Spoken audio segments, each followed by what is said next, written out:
Jade Harrell with STL TV, and we are celebrating Juneteenth all over our city.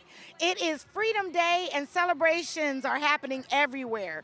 Awareness campaigns, resource fairs, information celebrating joy, triumph, as well as the struggle. We are going to Fairground Park. We'll also be at St. John's Church. We are going to make sure that we talk to who understands and who wants to know more about this special day.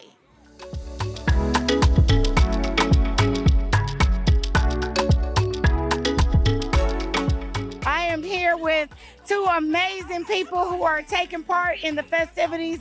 I just had to know what you think of what's happening, not only here, but now on this federal holiday called Juneteenth.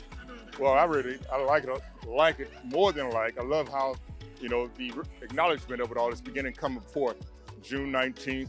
And it's in the particular city of St. Louis, I've seen a lot of events over the weekend, which showing that people are acknowledging and understanding, and history from the past is coming to the future and present. And I would just like for it to continue to grow more and more people know more about it. Absolutely. And what about you, Lovely?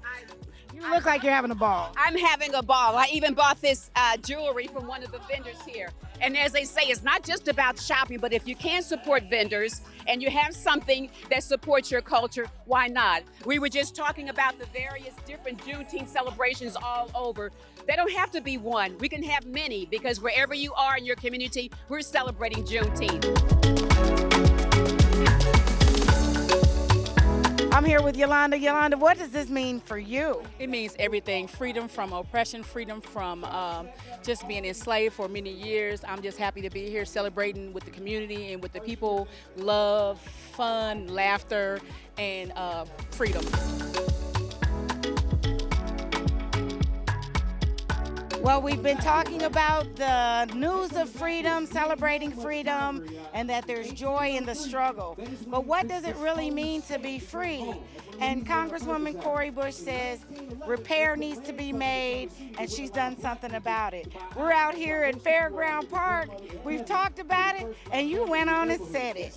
What needs to happen beyond just saying I'm sorry? Yeah, so there has to be an apology from the U.S. government, because the U.S. government allowed the enslavement of Africans in this country, people who were stolen from their own country. Let's start with that. But also the vestiges of slavery. So it's not just we gotta. It's not like when slavery ended, when chattel slavery ended in 1865. It's not like equity came and equality came in this country. So there has to be a repair, like you said. There has to be compensation, restitution, and then satisfaction for Black folks in this country. We're talking about 40 million people who are due the reparations from the federal government to the tune of at least the $14 trillion, which is the approximately the black-white wealth gap. Why, in a just and equitable country, is there a $14 trillion wealth gap just because between Black and white people? It's unjust. We are here at St. John's Church with the Reverend Michelle Higgins, who is the senior pastor here, and they are hosting once again and welcoming the community, but making sure that things are happening right here on this block. I am so glad to be here with you. Tell us about Juneteenth and what this means to you to host again. So St. John's, one of the reasons we love the Juneteenth cookout is because it brings people up to the Northside community. They get to see what we're doing out here on North Grand and Lee. We're right across the street from Fairground Park, which is a historical place where I don't know if y'all remember the history. They cemented that swimming pool up because Black folks started showing up, and now we are reclaiming this neighborhood. Juneteenth for us means two things: people who make a plan and people who are ready to party. So we acknowledge that Black people have freed ourselves. We freed ourselves. In 1865, that was only the beginning. And now the People's Plan Coalition of St. Louis, which is over 50 local organizations, they're coming to this cookout to premiere our new plan to make St. Louis a better home for our future. Arch City, Action St. Louis, Freedom Community Center, Pro-Choice Missouri, they will all be out here because we want to start in the place where Blackness in St. Louis has been rooted. We want to expand and grow further. So we're celebrating, but we're also talking about reparations, and we hope that people will come out to both learn And yes, get some good food at the cookout as well. So then give us an idea and an understanding of what reparations means to you. Because when you think of repair and making good, there are several components, from acknowledging the harm to doing your best to restore. What does it look like for you? Yeah, restoration is most certainly part of it. We expect not just this idea of reparations as a check in hand, which I would go so far as to demand, but we want to see systemic repair done that is at no cost to the people who have suffered the systemic divestment. So if this area has been disinvested from, funds and policies and resources have been pulled away from our predominantly, overwhelmingly, 99% Black neighborhoods, those funds need to come back without us lifting a finger except to say we're ready to receive them. Our children are ready for better education. It should not be on me to increase the value of our property. It should be on the governments that decided the value of our property was decreased because of the color of my skin. And so even our church, at the founding of our church 170 years ago, part of the original creed was that no brown-skinned people would take part or own the land. And now we own the land. And so resistance is really important for us.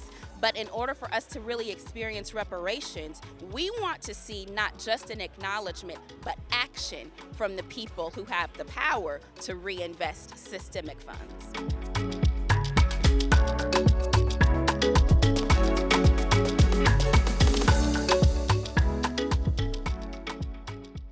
What they're teaching us here is that the freedom is ours, and we take the ownership of that, and that action and the triumph are ours to have. Mayor, you're here in celebration as well, but the action I see all throughout this event has been inspired by some of the work you're doing. Yes, absolutely.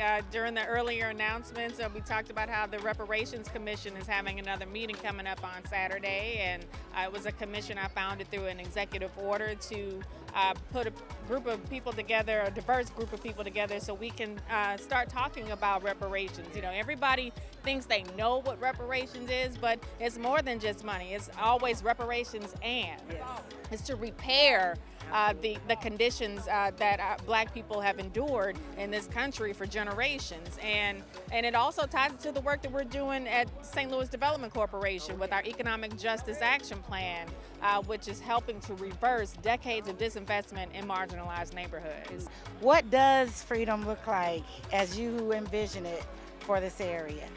Freedom looks like cranes in the sky for North St. Louis. It looks like commercial development where they have grocery stores and other and hardware stores and the type of industry that we see in South St. Louis, where they don't have to travel miles and miles and miles just to get the things that they need for their home. So hopefully we'll be able to bring that kind of industry to North St. Louis, and then people can walk to work or bike to work or however they choose to get around. It also includes expanding public transit for people who don't have a car. So we're trying to make sure that we can leave St. Louis better than we found it. Absolutely. What a wonderful, enjoyable day all over St. Louis experiencing Juneteenth. I'm Jade Harrell with STL TV. Stay connected and don't miss all that we're doing to share and bring that to you.